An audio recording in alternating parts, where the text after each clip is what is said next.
نحمده سبحانه وتعالى حمدا يوافي نعمه ويكافئ مزيده. يا ربنا لك الحمد كما ينبغي لجلال وجهك وعظيم سلطانك. سبحانك لا نحصي ثناء عليك أنت كما أثنيت على نفسك، ولك الحمد ولك الشكر على ذلك. اللهم صل وسلم على حبيبنا وشفيعنا ومولانا سيدنا محمد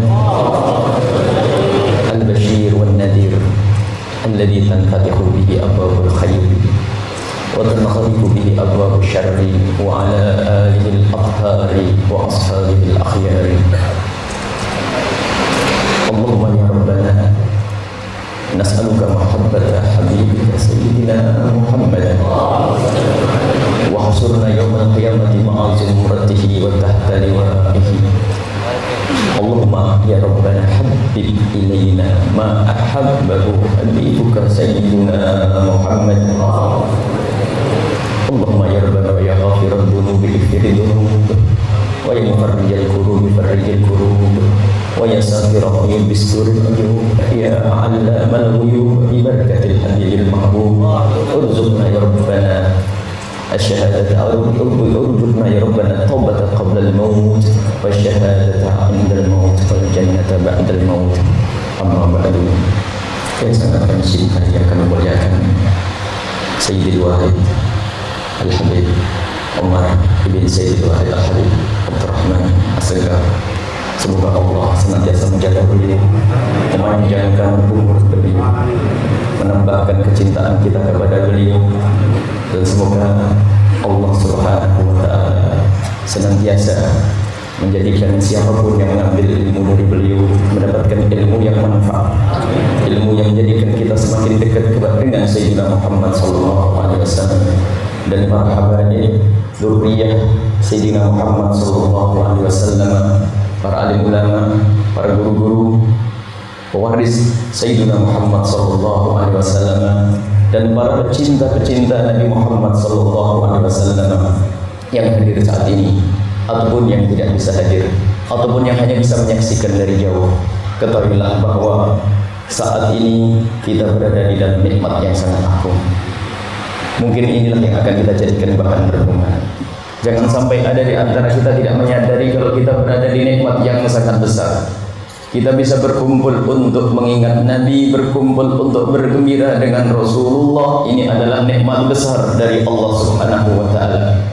Begitu sebaliknya, nikmat, begitu sebaliknya bencana yang paling besar adalah di saat ada perkumpulan untuk menjauhkan kita dari Nabi Muhammad SAW.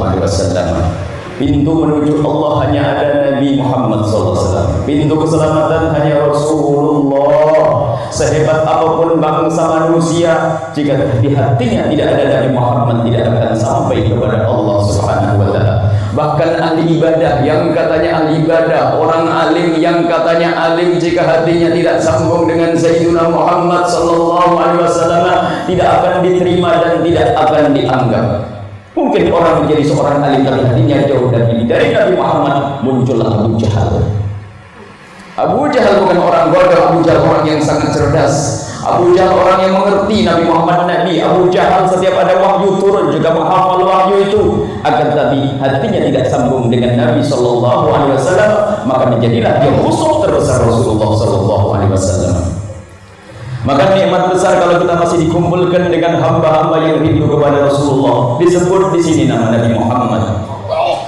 Dan ketahuilah bahwa sebab kehancuran kita adalah di saat di hati kita tidak ada cinta kepada Rasulullah. Munculnya kebencian dan kedengkian kepada Nabi yang menjadikan orang Yahudi tadi diceritakan oleh Habib Umar dalam mukhatimah tadi. Orang Yahudi mengerti Nabi Muhammad, menanti kedatangan Nabi, dan juga Abu Jahal mengerti, dan banyak orang mengerti Nabi Muhammad hebat, akan tapi ternyata di dalam hatinya ada kebencian, ada kedengkian yang tersembunyi di dalam hatinya kepada Nabi, maka menjadilah dia orang yang jauh dari Nabi sallallahu alaihi wasallam.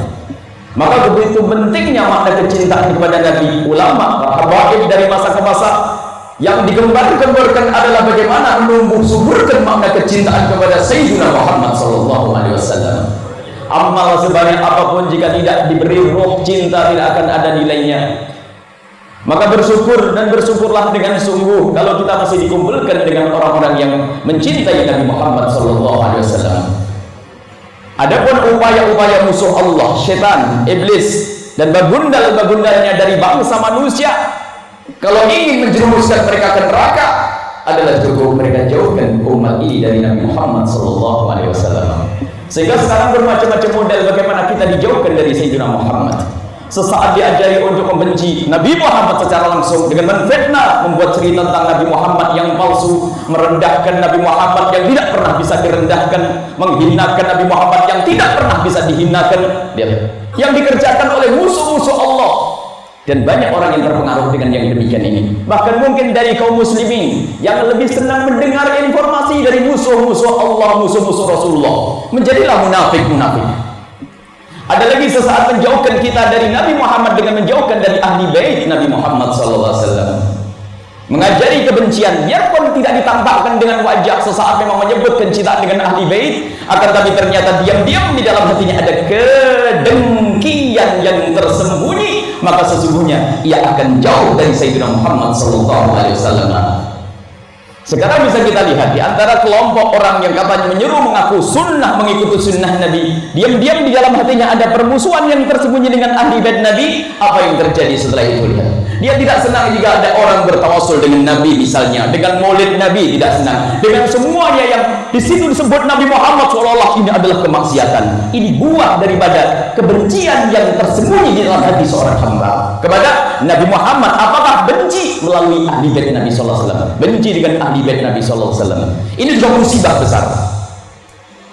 Kemudian ada lagi mengajari kita kebencian dengan Nabi Muhammad melalui membenci sahabat Nabi SAW. Yang tidak lain adalah kita merendahkan Nabi karena kita menganggap Nabi adalah orang yang tidak berhasil. Kemudian setelah itu akan diputus ilmu kita dari ilmu Nabi Muhammad SAW, karena yang menukil ilmu adalah banyak dari para sahabat Nabi SAW.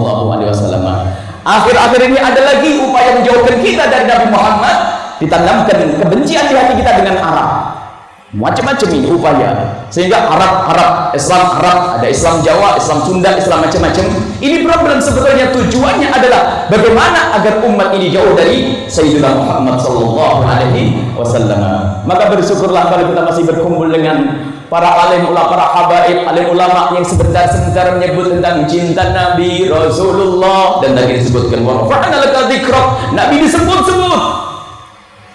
Setiap Nabi diangkat oleh Allah, yang mengangkat adalah Allah Subhanahu wa Ta'ala, dan Allah mengangkat nama Nabi diantaranya adalah Nabi akan disebut di lidah pecinta-pecintanya. Maka yang sering menyebut nama Nabi insya Allah adalah pecinta Sayyidina Muhammad SAW.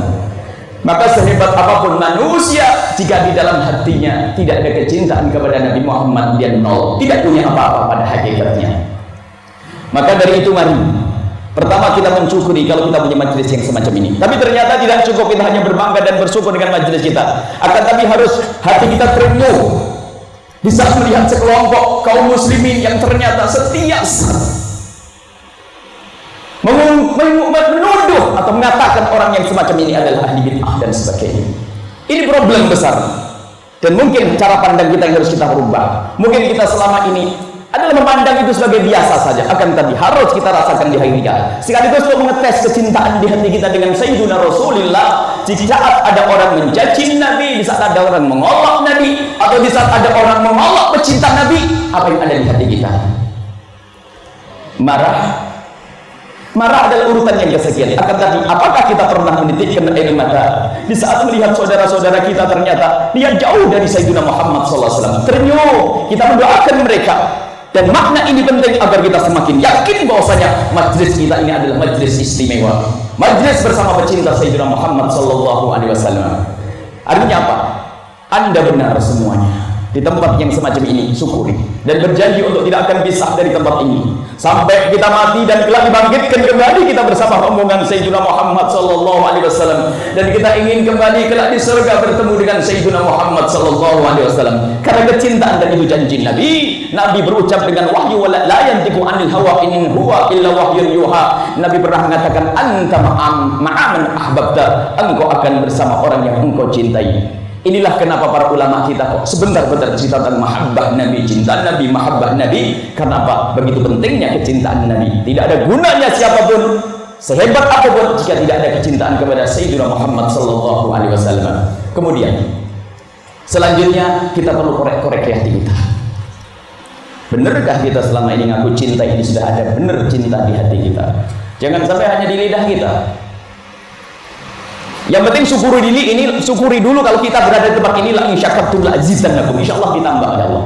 Kalau seandainya kita ini selama ini masih lahir saja, karena kita syukuri, insyaallah akan Allah beri cinta batin. Tapi syukuri dulu. Tapi selanjutnya kita harus ngoreksi diri kita. Pandai kita mengaku cinta kepada Rasulullah. Yang dikhawatirkan adalah itu hanya pengakuan dengan lidah kita. Sebab Nabi Muhammad itu mahal. Kalau orang pakai label Nabi Muhammad, laku apapun yang dilakukannya. Nabi Muhammad mahal. Orang munafik pakai label Nabi Muhammad juga dianggap. Orang kalau merusak Islam, kalau pakai label musuh Islam susah. Akan tapi pakai bendera Islam, pakai stempel Islam untuk merusak Islam. Dan Nabi Muhammad mahal. Sehingga jangankan kok Nabi Muhammad, kalau kita dekat dengan satu orang, anggap saja itu tokoh ulama atau tokoh masyarakat, kita kenal saja sudah bangga. Bahkan mungkin yang bukan saudara ngaku-ngaku saudara. Bagaimana dengan Sayyidina Muhammad sallallahu alaihi wasallam? Akan tapi yang dikhawatirkan adalah pengakuan kita tidak dari hati kita. Lalu nanti dikagetkan di padang mahsyar, ternyata tidak ditoleh oleh Rasulullah sallallahu alaihi wasallam. Di padang mahsyar penyesalan sudah tidak ada artinya. Maka saat ini ayo kita koreksi semua dari kita. Sambil memohon kepada Allah, ya Allah, seperti Kau mudahkan lidah kami mengucapkan cinta, berikan kecintaan di hati kami. Minta kepada Allah Subhanahu wa taala. Dan kecintaan kepada Nabi ini akan menjadi sebab kita semakin bersemangat mengikuti Rasulullah satu sisi. Di sisi lain, kecintaan kepada Nabi menjadi kita semakin jauh dari kemaksiatan. Karena kalau orang mencintai secara sesungguhnya, mungkin dia melanggar Nabi, akan tapi cepat kembali. Karena takut ditinggal oleh Rasulullah sallallahu alaihi wasallam. Sekarang kita pulang ke rumah kita masing-masing.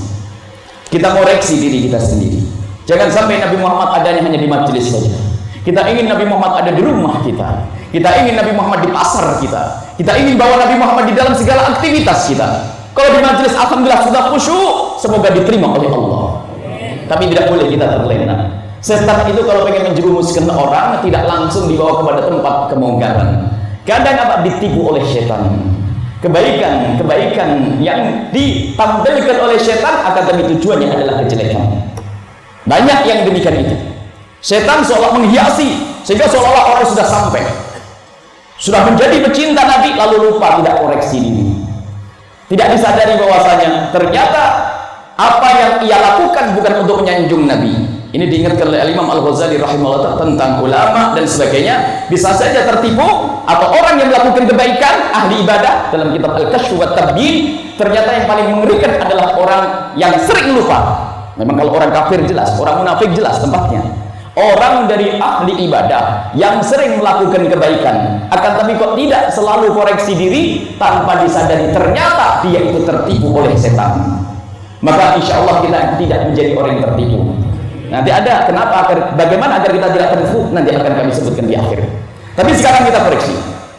Bagaimana kita selama ini dengan Rasulullah? Suatu ketika ada orang bertanya, gimana sikap kita di saat ada orang mencaci Sayyidina Muhammad SAW? Apakah boleh kita bunuh orang itu? Jangan dibunuh. Jangan mengatakan bunuh orang itu.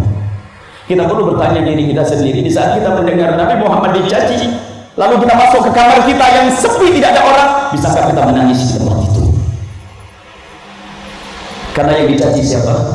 Rasulullah. Jangan-jangan kita marah hanya pamer, pengen dilihat oleh orang kalau saya pecinta Nabi Muhammad SAW. Kita perlu mengetes hati kita.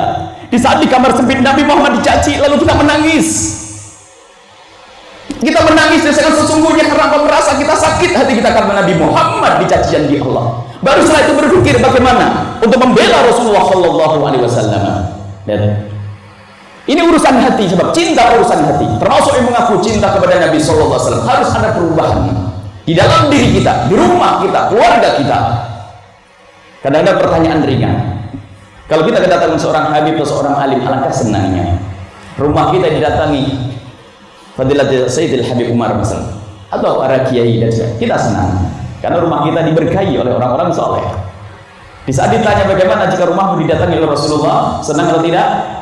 Sangat senang. Akan tadi pertanyaannya adalah sederhana. Nabi senang tidak masuk rumahmu? Gambar apa yang ada di rumah? Kalau gambarnya habaib, alhamdulillah, Nabi senang. Tapi kalau gambar tanggalan yang dibagi-bagi, yang gambarnya nggak pernah ditempelin, atau ternyata anak kita di kamarnya sudah penuh dengan gambar-gambar yang tidak pantas dilihat oleh Rasulullah. Jangan hanya mengatakan senang didatangi Nabi. Ya, kita senang didatangi Nabi. Tapi jangan sampai Nabi tidak senang di rumah kita. Artinya memang waktunya kita terus koreksi-koreksi. Sebelum nanti penyesalan tidak ada artinya. Bagaimana penyesalan tidak ada artinya? Di padang mahsyar. Kalau tadi disebutkan bahwasanya Nabi mulia setiap saat, Nabi mulia sebelum lahir, Nabi mulia saat lahir, Nabi mulia setelah lahir, Nabi mulia di saat wafat, di saat wafat Nabi Muhammad menangis ahli Madinah. Nabi mulia nanti dia ada di padang mahsyar. Bagaimana kemuliaan Sayyidina Muhammad di padang mahsyar? Allah bisa memberikan pertolongan kepada umat manusia langsung, akan tapi Allah ingin menunjukkan di umat manusia bahasanya Nabi mempunyai Nabi Muhammad, Nabi mulia, sehingga umat semuanya berbondong-bondong di saat keadaan mahsyar mengerikan, keadaan mahsyar yang sangat menakutkan. Orang pada datang kepada Sayyidina Adam, kemudian datang kepada Sayyidina Ibrahim, datang kepada Sayyidina Musa, minta tolong, datang kepada Sayyidina Isa, mereka semuanya tidak mau. Lalu Sayyidina Isa mengatakan, sana mintalah kepada Nabi akhir zaman, barangkali dia mau memberikan pertolongan. Umat semua di padang mahsyar menuju kepada Sayyidina Muhammad yang cahayanya memenuhi mahsyar. Kemudian minta kepada Rasulullah untuk diberi pertolongan, syafaat. Kemudian Sayyidina Muhammad melakukan sujud, dan di saat Nabi Muhammad sujud, kemudian ada yang menyeru, irfa' ra'sak sabtuta wasya'tu syafa', angkat kepalamu, kamu minta apa saja akan dikasih wahai Muhammad. Kemudian Nabi Muhammad SAW minta agar keadaan mahsyar diredakan saat itu, dirasakan oleh semua orang di padang mahsyar. Itu namanya syafa'atul uzma. Allah ingin menunjukkan kalau ini adalah Nabi mulia. Makanya aneh betul jika ada orang memuliakan Nabi di saat hidup saja, kalau sudah setelah mati nggak mulia seolah-olah. Baik, kemudian di padang mahsyar kisahnya, Nabi, orang bisa melihat Sayyidina Rasulullah semuanya, tapi ingat, tidak semuanya bisa dekat kepada Rasulullah. Seperti rembulan, terlihat tapi tidak semua orang bisa menjamah dan mendekat.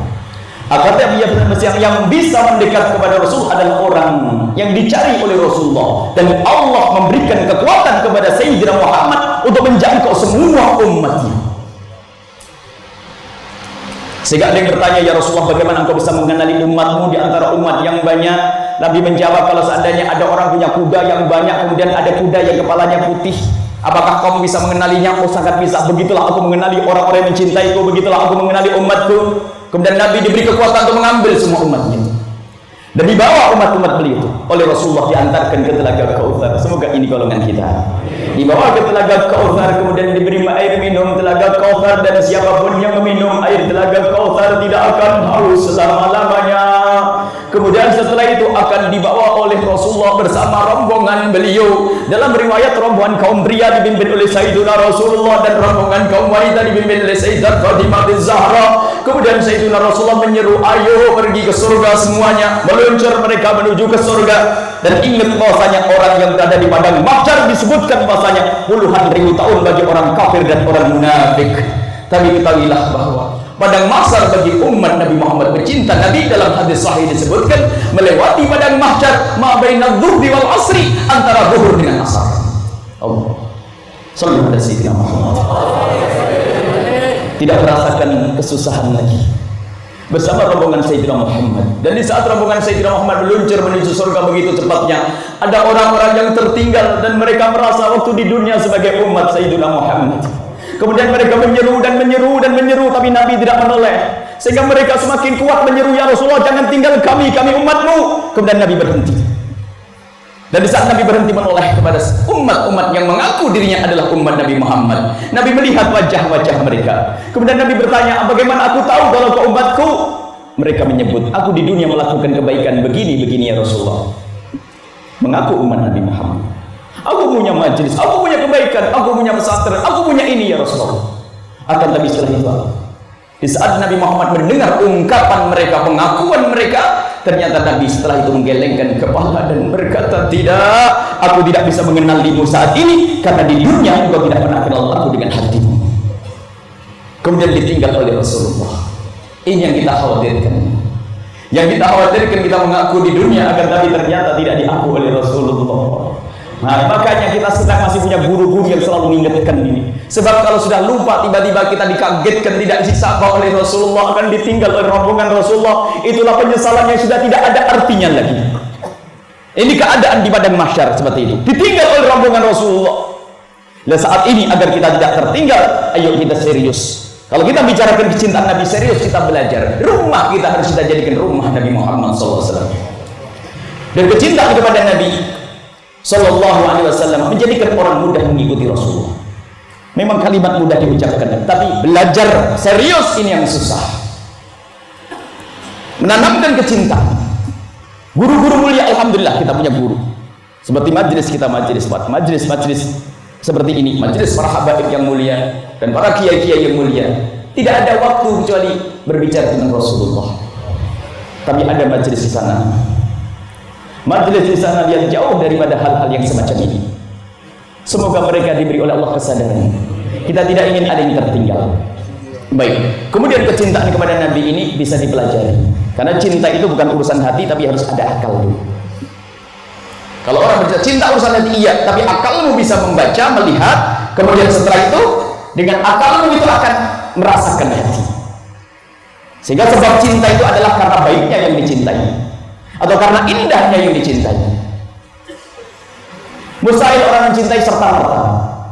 Nah, kalau mencintai serta-merta tanpa ada sebab kenal dia itu baik, tanpa kenal dia itu adalah indah, dikhawatirkan jangan-jangan cintanya hanya ikut-ikutan saja. Makanya orang aku cinta Nabi nggak pernah hadir majelis taklim, ini bohong alamatnya, hanya seneng raminya saja. Makanya mohon tadi majelis Sabtu sama Ahad jangan sampai diputus kalau betul ngaku cinta. Sebab orang ngaku cinta Nabi dan guru yang sesungguhnya adalah hadir di majelis, kami ingatkan. Bukan bersama Kiai Yahoo atau Ustadz Yahoo, Ustadz Jogogel. Ini problem zaman sekarang. Kiai banyak ditinggalkan oleh anak-anak yang sudah ngerti IT, internet, belajarnya langsung internet. Duduk dengan para habaib, ada berkah di sini. Duduk dengan para ulama, ada berkah. Inilah makna yang kita cari, kecintaan. Kemudian untuk mencintai harus belajar.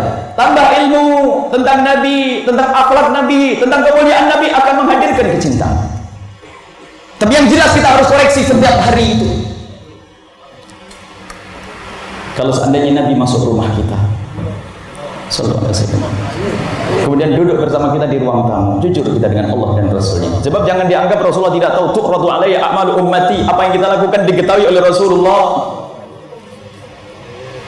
Lalu kita duduk, Nabi Muhammad ikut duduk di ruang tamu, tontonan televisi kita, tontonan seperti apa? Kita harus membuat perubahan. Kemudian kalau seandainya Rasulullah bertanya kepada kita, wahai umatku, minta tolong aku minjem kunci lemari anak putrimu itu, ingin melihat baju putri-putri. Jangan sampai Nabi Muhammad nangis karena putri kita bajunya bukan baju yang disenangi oleh Sayyidina Rasulullah SAW. Mungkin ada di antara yang hadir saat ini adalah orang yang mungkin putrinya seperti itu, atau di rumahnya tidak benar, akan tapi saat berubah harus ada. Kita pulang dari sini harus membuat perubahan serius. Kita jadikan rumah kita rumah yang disenangi oleh Nabi SAW. Arwah Nabi mutlak, tidak terikat dengan materi. Nabi bisa melihat kapan saja dan di mana saja. Dan Nabi bisa datang kapan saja. Karena rohnya orang meninggal dunia, khususnya para ulia, imamul aulia, adalah tidak ada batasnya. Kemudian setelah kita koreksi, baru kita tingkatkan, terus menambahkan kecintaan.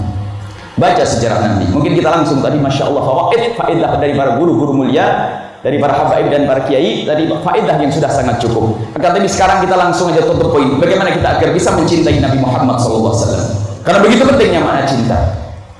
Yang pertama adalah tadi hadiri majelis yang semacam ini. Karena di dalam majelis ini adalah ada rahmat yang Allah turunkan. Cintalah kepada majelis ilmu. Sisihkan waktu, apakah seminggu sekali, seminggu dua kali, dan pastikan. Tapi ingat, majelisnya harus Anda pilih. Majelis yang mengajari kita cinta Nabi atau tidak. Kalau hanya majelisnya ajari ilmu saja, lihat, banyak nanti di akhirat orang yang hanya punya ilmu tapi ternyata ditinggal oleh Rasulullah. Harus majelis ciri khasnya adalah majlis yang mengajarkan makna kecintaan kepada Nabi dimanapun kita berada. Dan itu adalah majlisnya orang yang punya akidah Islam, ahli sunnah wal jamaah, asy'ariyah atau maturidiyah, kemudian dia adalah sufiyah dan bermadhab. Karena zaman ini adalah zaman orang juga pengen mendekat kepada Allah, akan tapi kadang salah jalan. Mungkin hanya identitas masalah akidah, identitas 5 harus dimiliki. Kalau kita ingin menghadiri sebuah majlis, identitas 5. Pertama, harus guru yang muslim. Memang ada guru yang, oh banyak guru tidak muslim sekarang, ada berbondong-bondong orang belajar ke negeri kafir sana, belajar agama, gurunya nggak sholat, bukan ahli iman. Ini model. Pertama, guru harus orang muslim, dan dia harus punya akidah yang benar, akidah yang dengan 2 pilar utama, yaitu hubbu ahlil bait dan hubbu ashab Rasulillah SAW, yaitu akidah ahli sunnah wal jamaah yang dikatakan likulli dinin asas wa asasul Islam hubbu ahli baitin nabi wa hubbu ashabin nabi. Di dalam majlis itu ada diajarkan kecintaan kepada ahli bait Nabi dan diajarkan kecintaan kepada sahabat Nabi SAW. Kemudian yang ketiga, dia adalah mengajari ahli sunnati wal jamaati, manhaj yang selama ini dibawa oleh para ulama dari para habaib.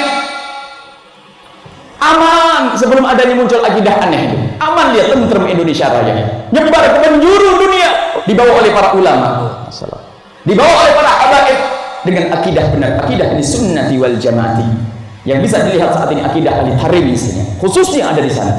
Biarpun nanti ada ulama dari Mesir datang, ulama dari tempat lain datang, akan tapi sumbernya sudah sangat jelas dari para habaib, para wali-wali, dan semuanya itu adalah kebanyakan datang, baik yang melalui Gujarat adalah manhaj ahli tarim. Dan sekarang bisa dilihat di tarim itu akidahnya apa? Akidah ahli sunnati wal jamaati asy'ariyati, ikut manhaj Imam Abul Hasan al-Asy'ari. Kemudian setelah itu sufiyati, ahli tasawuf.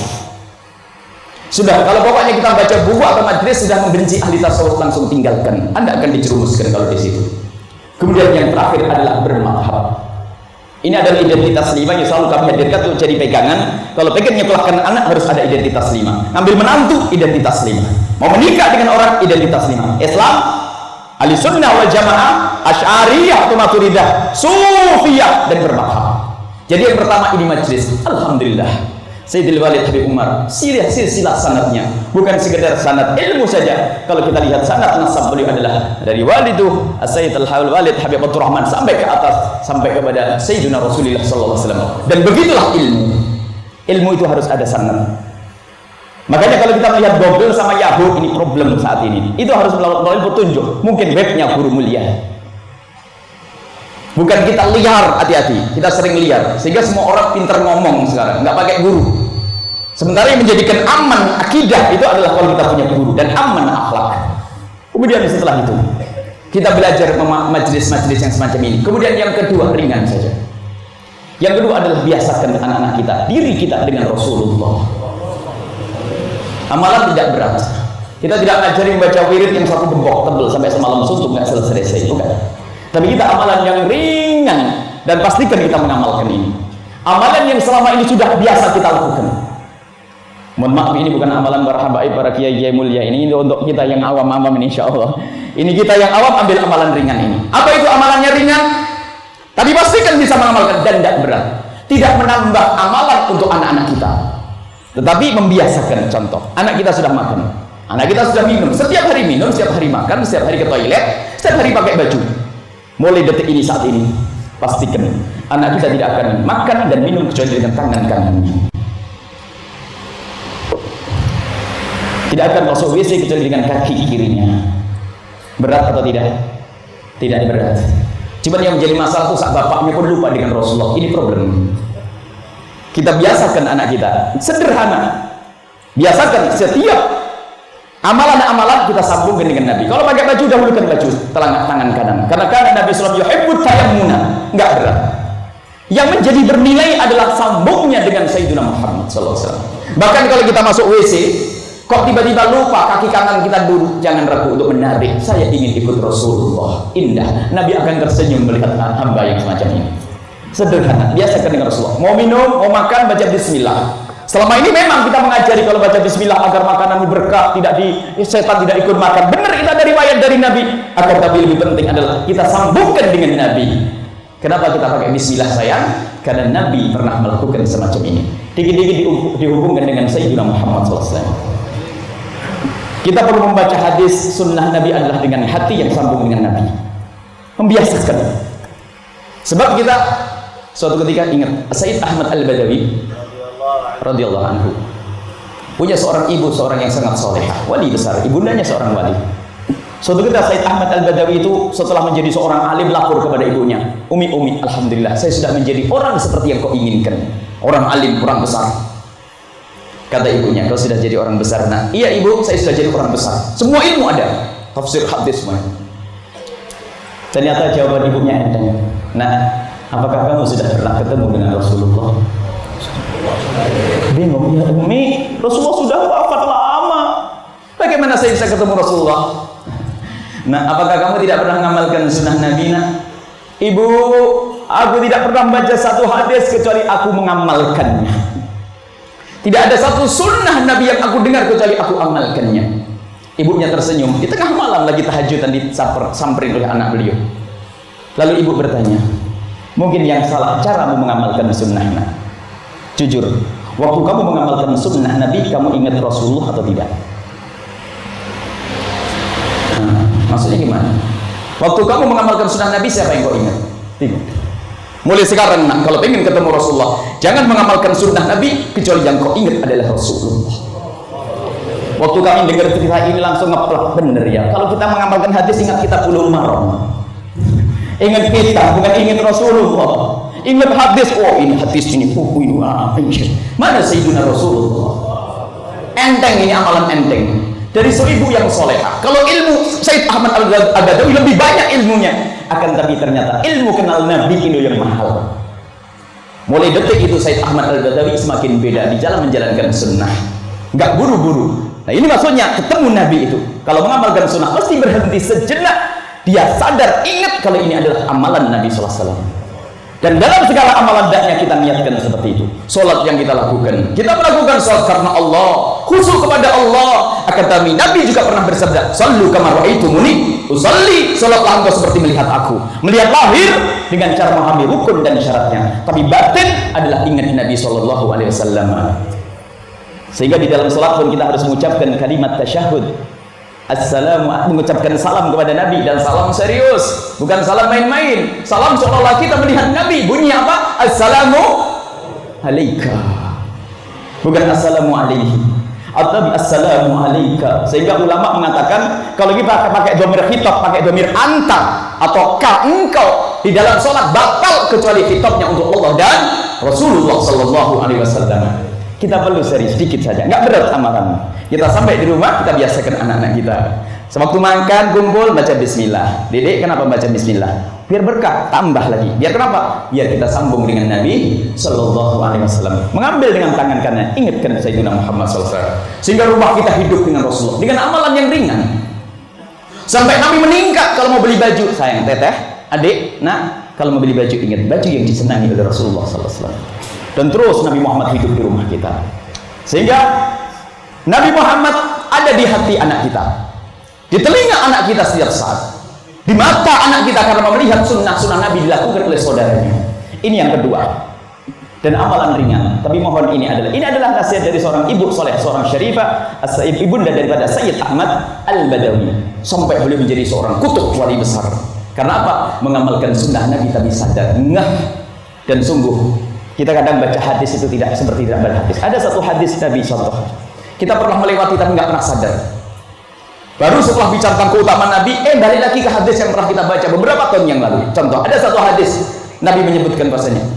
Dan satu riwayat, "Ma tanaqamanu qaumatan illa wasaqatat fi kafi rajulin minhum." Fadallaka bihi wajhu, hadis sahih, Imam Bukhari meriwayatkan. Nabi itu tidak membuang dahak kecuali sudah ditangkap oleh sahabat Nabi, kemudian diusapkan di wajahnya. Sallu ala Sayyidina Muhammad. Dulu waktu belajar membaca lewat saja. Di saat bicara tentang kemuliaan Nabi, kita baru sadar bahwasanya sahabat Nabi memuliakan Sayyidina Muhammad, bukan wahyunya saja, tapi zatnya Nabi dimuliakan, bukan zatnya Nabi, akan tapi sampai dahaknya pun dimuliakan. Kalau seandainya besok ada festival menyanjung dahak Nabi, tidak akan kultus. Makanya orang keblinger kalau menyanjung Nabi menjadi kultus. Sahabat Nabi bukan sekedar mengucapkan dengan lidahnya, menyanjung ludah apa doa Nabi, akan tapi mengambil doa Nabi kemudian diusapkan di wajah mereka, dan tidak ada yang mengatakan ini syirik. Nah, kadang kita membaca hadis semacam ini hanya lewat kalau sudah Nabi SAW berwudu, kadu ayat tatilu fi wadu'ihi, ini termasuk kadu ayat tatilu fi wadu'ihi. Kalau Nabi lagi wudu, itu para sahabat Nabi SAW berebut untuk mengambil percikan air wudunya Sayyidina Muhammad SAW. Percikan, bukan zatnya Nabi. Bagaimana sahabat Nabi menyanjung dan mengagumkan sesuatu yang pernah nempel dengan Sayyidina Muhammad SAW. Kalau bicara ini babnya lah ini. Artinya apa? Ayo kita membaca hadis. Kalau Sayyidina Imam Malik rahimahullah ta'ala, beliau tidak akan baca satu hadis kecuali beliau mengatakan bahasanya,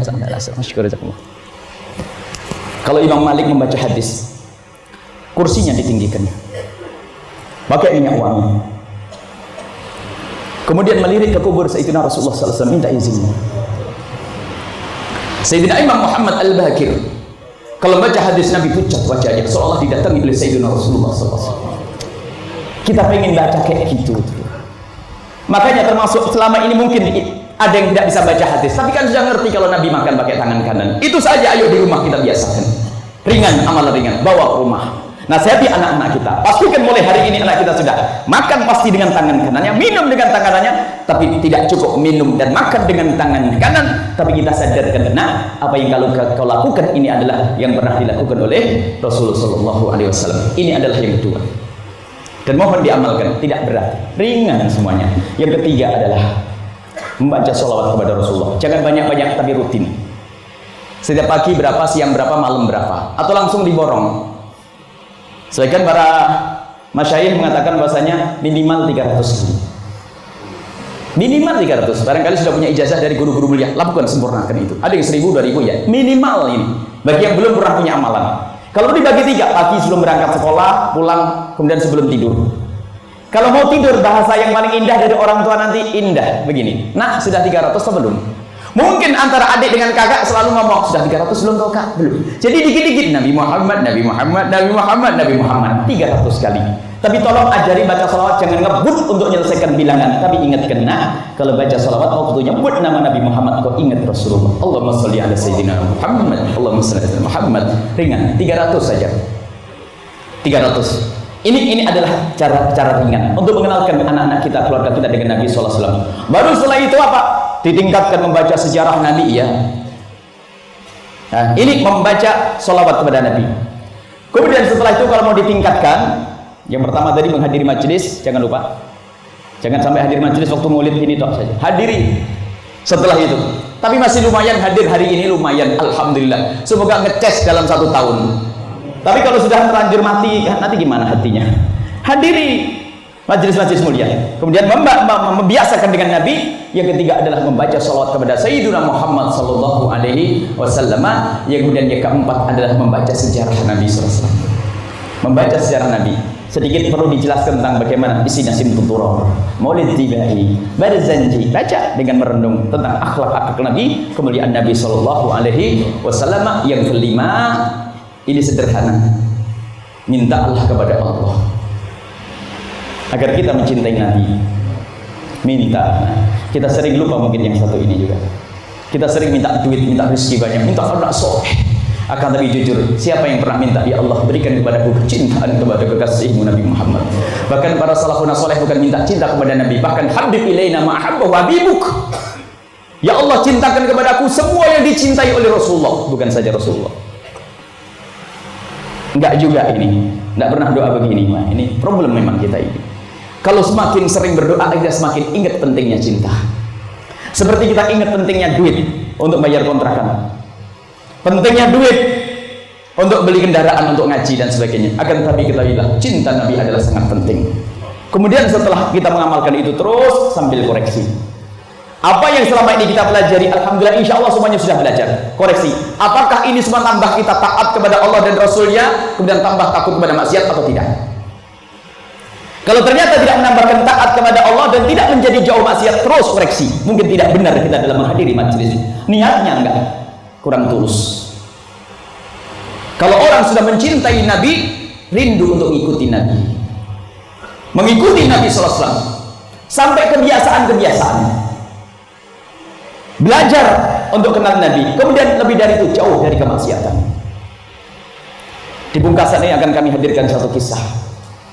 Bagaimana orang kalau mencintai Nabi akan susah untuk bermaksiat. Memang kita mungkin sesaat bermaksiat karena lupa dan lalai. Nama manusia, bukan Nabi yang maksum hanya Rasulullah.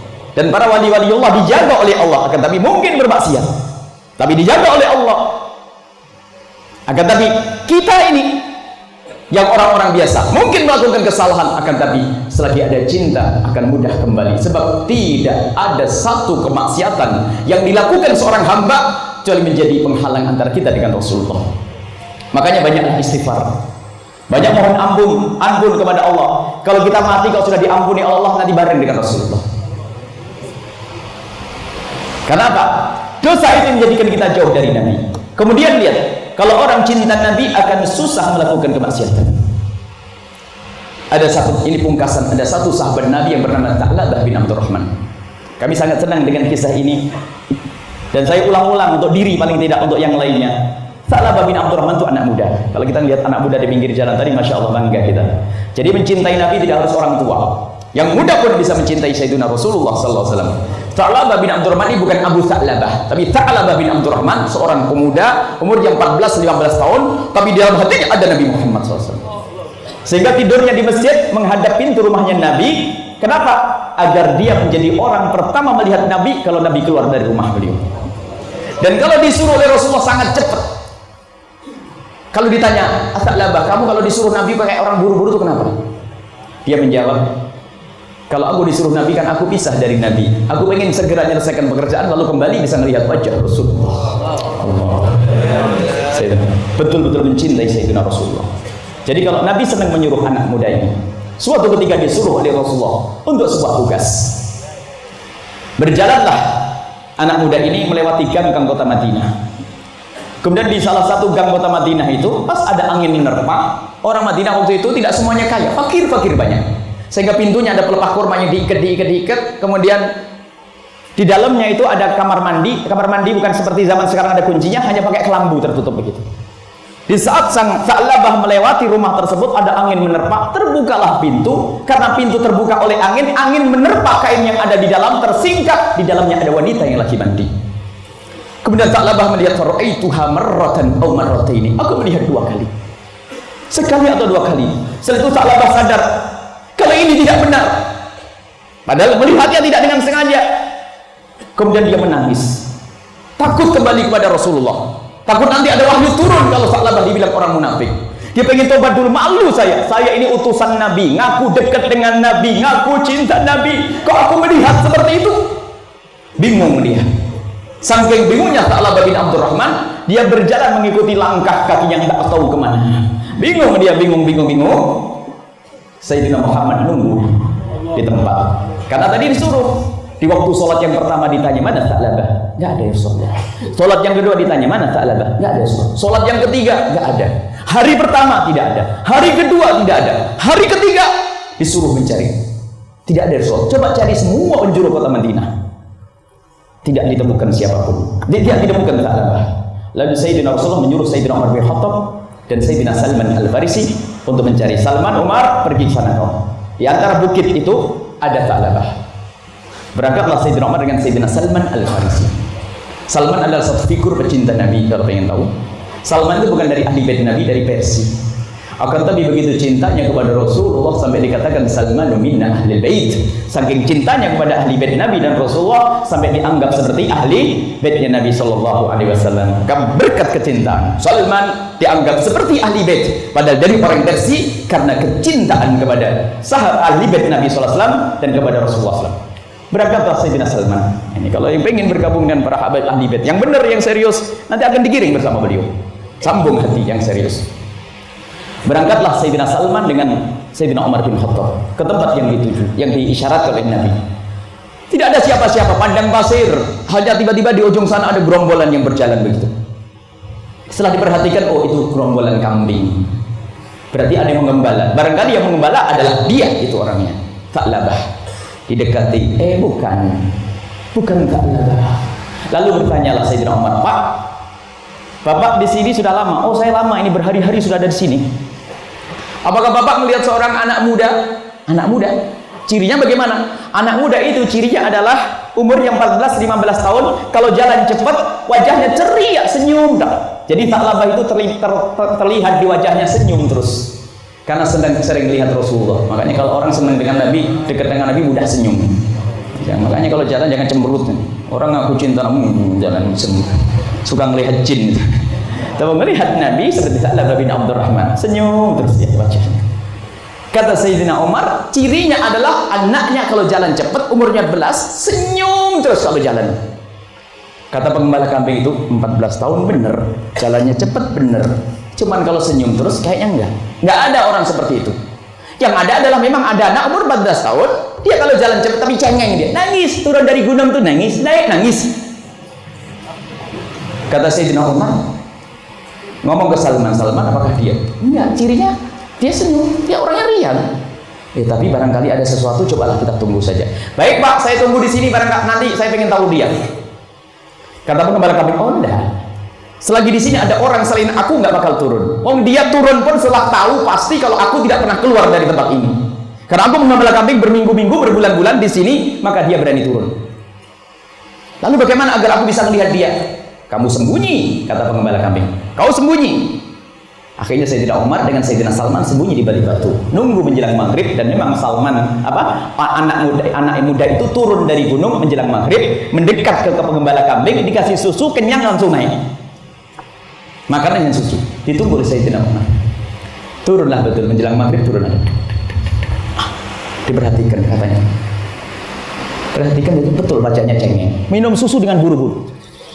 Lalu balik, Sayyidina Umar dan Sayyidina Salman keluar lalu manggil, Tha'labah, tunggu. Kaget Tha'labah, siapa kau?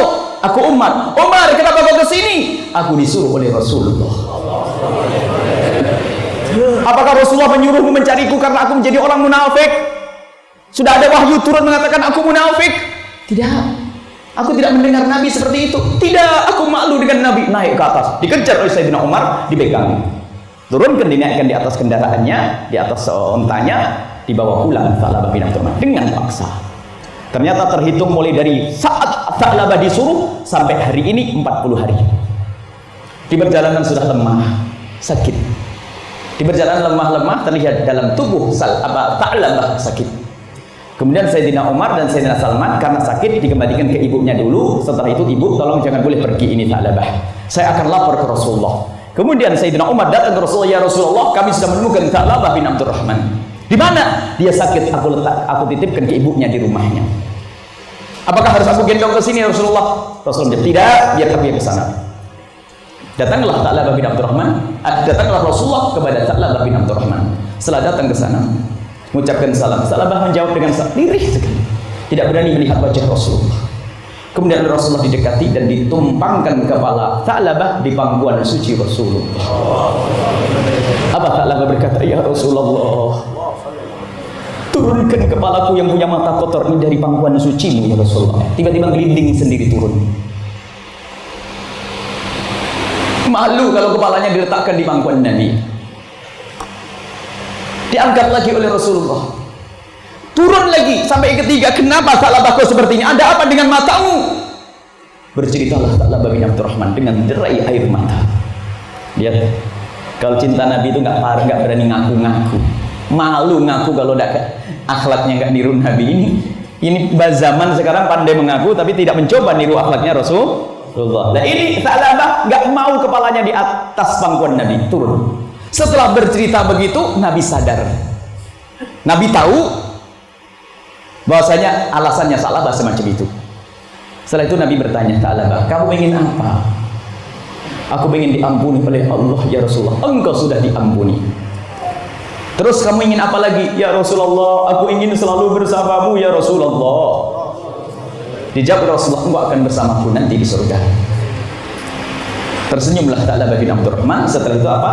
Tha'labah berkata, ya Rasulullah, aku menemukan antara kulit dengan dagingku ada semut yang merayap. Lalu Rasulullah menjawab, Tha'labah itu artinya ajalmu sudah dekat, nyawamu mau dicabut oleh malaikat Israel. Kalau begitu ucapkan kalimat syahadat ya Tha'labah. Ditakwkan oleh Rasulullah mengucapkan asyhadu an la ilaha illallah wa asyhadu anna Muhammadar Rasulullah. Mengucapkan syahadat, setelah itu diam terpejam matanya, ditutup matanya oleh Rasulullah. Dimandikan oleh Rasulullah. Dikafani oleh Rasulullah. Disolati oleh Rasulullah. Dihantarkan jenazahnya oleh Rasulullah. Sampai di saat Rasulullah mengantarkan jenazah didampingi oleh sahabat-sahabat Nabi yang lainnya, Nabi itu jalannya jinjit begini. Nabi di jalannya jinjit begini sampai para sahabat berkata, ya Rasulullah, makan tuh muasak, tempat tuh luas ya Rasulullah, kenapa jalanmu kok seperti itu? Nabi menjawab, demi Allah, malaikat langit turun ke bumi ikut mengiring jenazahnya Tha'labah bin Abdurrahman sampai aku hampir tidak punya tempat untuk menginjakkan kakiku. Dari apa itu semuanya? Dari kecintaan kepada Sayyidina Muhammad SAW. Kalau orang mencintai Nabi dengan serius, Nabi yang mencari. Dan sampai umat hari ini pun akan dicari oleh Nabi. Dalam Al-Quran disebutkan wa absyiru bil jannati allati kuntum tu'adun. Ini kisah tentang sakratul mautnya seorang muslim mukmin. Pecinta Nabi kalau sakratul maut diberi kabar gembira, dilihatkan surga, dan paling indahnya ahli surga adalah Rasulullah.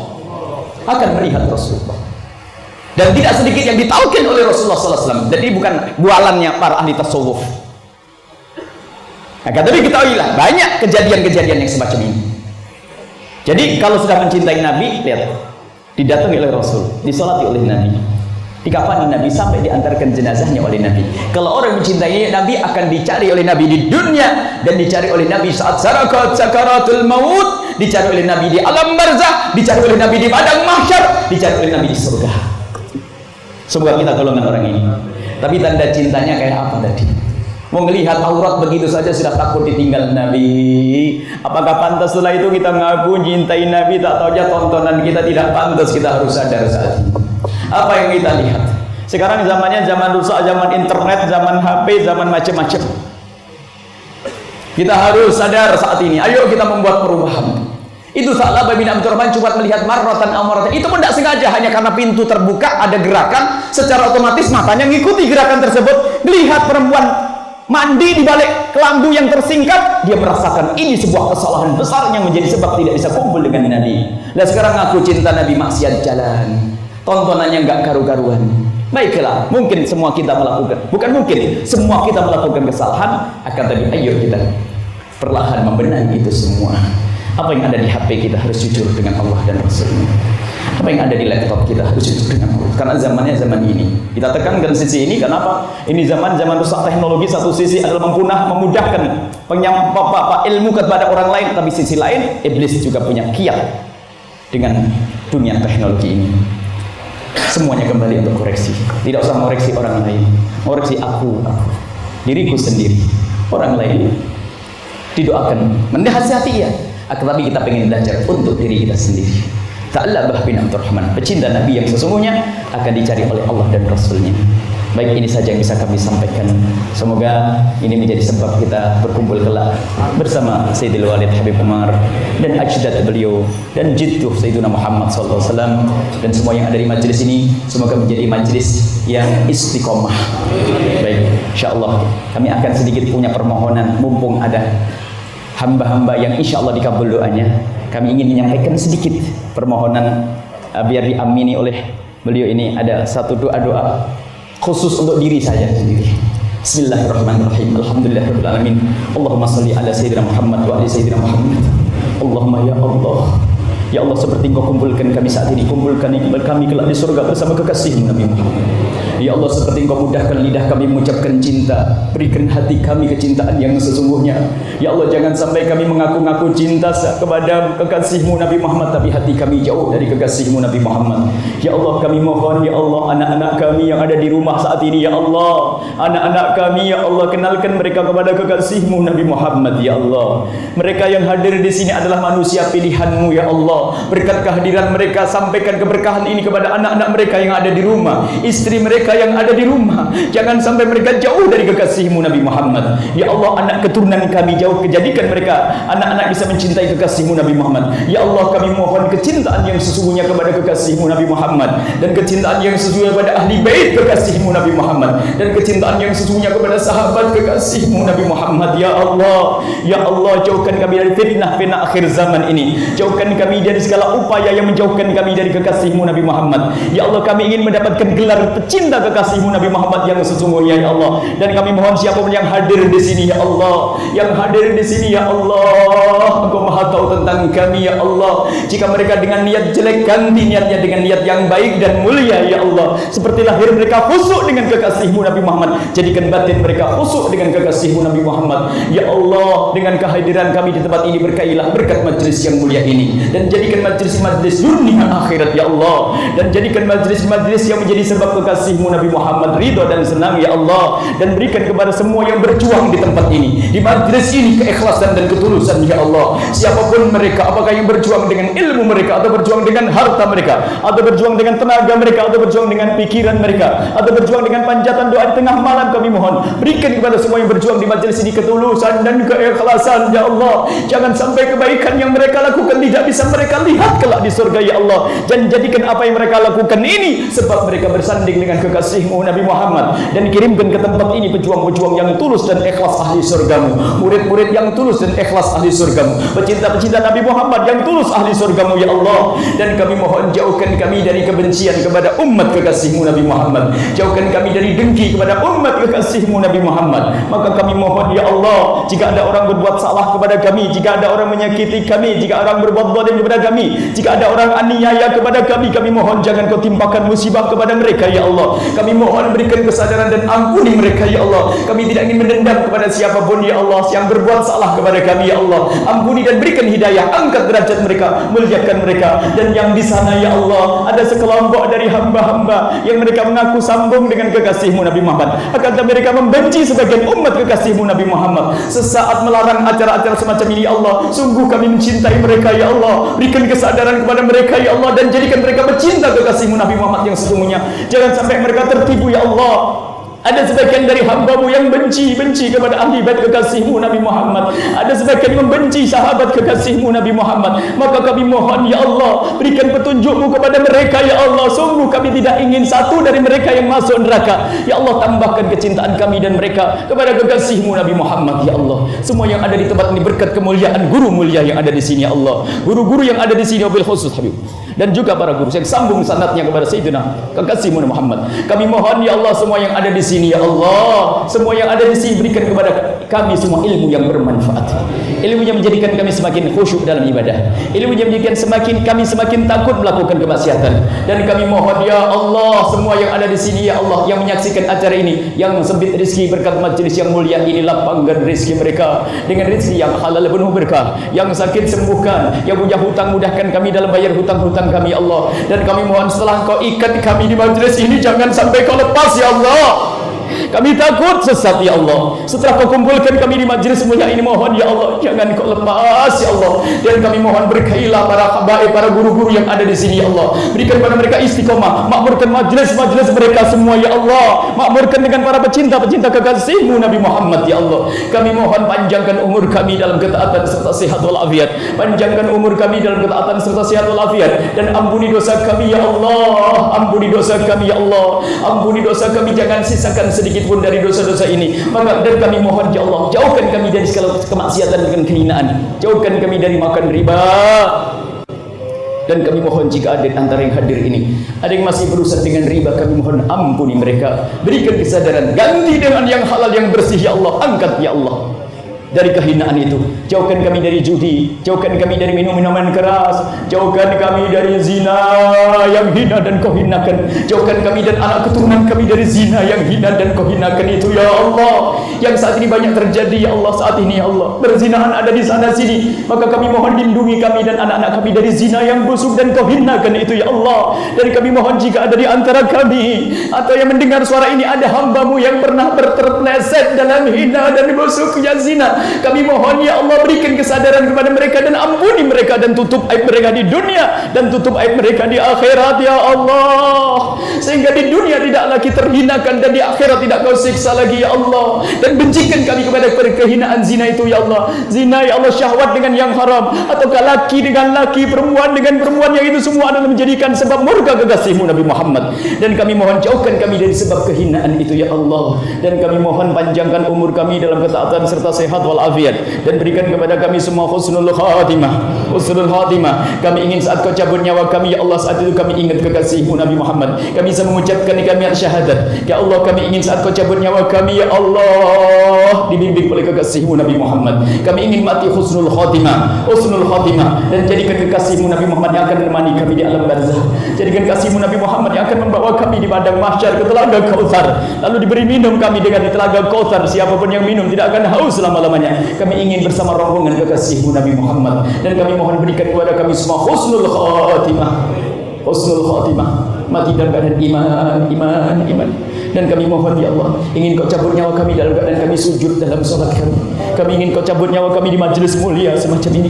Kami ingin kau cabut nyawa kami dalam keadaan kami rindu kepada kekasihmu Nabi Muhammad. Kami ingin kau cabut nyawa kami dalam keadaan kau ridho kekasihmu Nabi Muhammad, ridho ya Allah. Berikan kepada kami semua husnul khatimah, mati dalam keadaan iman. Dan kami mohon ya Allah, jadikan ucapan kami di akhir hayat kami kelak, saat kau hendak mencabut nyawa kami. Kami ingin saat itu ya Allah, hati dan lidah kami mampu mengucapkan kalimat agung dan mulia, la ilaha illallah Muhammadur Rasulullah, la ilaha illallah Muhammadur Rasulullah, la ilaha illallah Muhammadur Rasulullah sallallahu alaihi wasallam. Rabbana atina fid dunya hasanah wa fil akhirati hasanah wa qina adzabannar. Wa sallallahu ala sayyidina Muhammadin wa ala alihi wa sahbihi wasallam. Alhamdulillah. Al-Fatihah.